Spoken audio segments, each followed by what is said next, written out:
નર્મદાના ગરુડેશ્વર બ્રિજ પાસે ડાયવર્ઝનમાં બાઇક ઘૂસી જતા ગોઝારો અકસ્માત સર્જાયો હતો, જેમાં બાઇક સવાર 2ના મોત થયા હતા. નર્મદાના ગરુડેશ્વર બ્રિજ પાસે ડાયવર્ઝનમાં બાઇક ઘૂસી જતા ગોઝારો અકસ્માત, બંને બાઇક સવારના મોત. નર્મદાના ગરુડેશ્વર બ્રિજ પાસે ડાયવર્ઝનમાં બાઇક ઘૂસી જતા ગોઝારો અકસ્માત સર્જાયો હતો, જેમાં બાઇક સવાર 2ના મોત થયા હતા.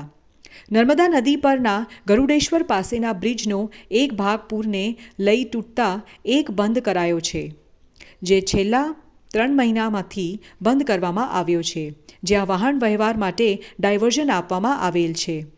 ત્યાંથી સરકારી આરોગ્ય વિભાગના 2 કર્મચારીઓ બાઇક પર પસાર થઈ રહ્યા હતા, ત્યારે અંધારાના કારણે બાઇક ઘૂસી જતા પથ્થરો સાથે બાઇક ટકરાતા અકસ્માત સર્જાયો હતો. અકસ્માતની જાણ થતાં દોડી થઈ પોલીસે અકસ્માત મોતનો ગુનો નોંધી કાયદેસરની કાર્યવાહી હાથ ધરી બંનેના મૃતદેહનો ગરુડેશ્વર રેફરલ હોસ્પિટલમાં PM માટે ખસેડ્યા હતા, જેના પગલે ગરુડેશ્વર રેફરલ હોસ્પિટલે લોકટોણા ઉમટ્યા હતા.